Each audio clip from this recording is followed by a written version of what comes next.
जय हिंद दोस्तों, नमस्कार। मेरा नाम महानंद कुमार। मैं आपके लिए पुनः मैं एपिसोड में आया हूं इतिहास क्लास को लेकर।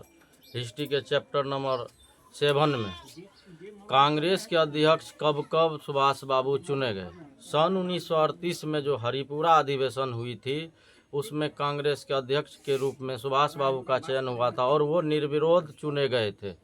जबकि उस समय कांग्रेस में बड़े बड़े ताकतवर नेता भी थे, जैसे जवाहरलाल नेहरू, अबुल कलाम इत्यादि, और भी राजेंद्र बाबू, कई दिग्गज ऐसे थे, चित्तरंजन दास, सारे लोग थे। परंतु 1938 में हरिपुरा अधिवेशन में वो निर्विरोध चुने गए थे। उसका मूल कारण था कि इनकी लोकप्रियता और महत्वाकांक्षा देश में इतनी प्रबल थी कि इनको दुनिया जानती थी। अंतर्राष्ट्रीय स्तर पर इनकी महत्वाकांक्षा को जाना जाता है। 1938 में हरिपुरा अधिवेशन जब चुने गए तो इनकी लोकप्रियता और बढ़ गई। पुनः फिर सन 1939 में त्रिपुरी में हुआ चुनाव कांग्रेस का, जिसमें गांधी जी को लगा कि त्रिपुरी में कांग्रेस के रूप में राजेंद्र बाबू को या जवाहरलाल नेहरू को या अबुल कलाम को बनाया जाए।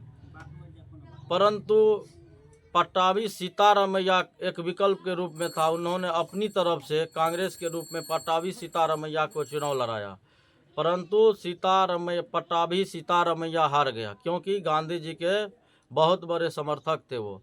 तब गांधी जी को लगा कि लगता है हमारी महत्वाकांक्षा को ठेस पहुंचा देगी। गांधी जी को बड़ा बुरा लगा। उन्होंने पूरे राष्ट्र को संबोधित करते हुए कहा कि यह सिर्फ पट्टाभी सीतारामैया की हार नहीं है, यह तो मेरी हार है। पूरे देश में कांग्रेस में आज से भी ज़्यादा फूट पड़ गया उस समय 1939 में। तब उन्होंने निर्णय लिया है। उन्होंने 1939 में त्रिपुरी कांग्रेस के सम्मेलन में तो जीत तो गए, परंतु गांधी जी के वार्तालाप से, गांधी जी के विरोध पर उन्होंने रिजाइन कर दिया, कांग्रेस पद से इस्तीफा दे दिया। उसके बाद फिर अलग राजनीतिक में पूरी तरह से इस तरह से रम गए कि कांग्रेस को छोड़ने के बाद आज़ाद हिंद का गठन, आज़ाद हिंद सरकार, आज़ाद हिंद फौज, फॉरवर्ड ब्लॉक इत्यादि कई संगठनों का निर्माता हुआ ये।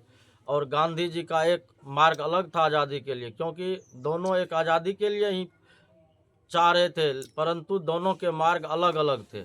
इसी के साथ मैं अपनी टॉपिक को यहीं विराम देता हूं।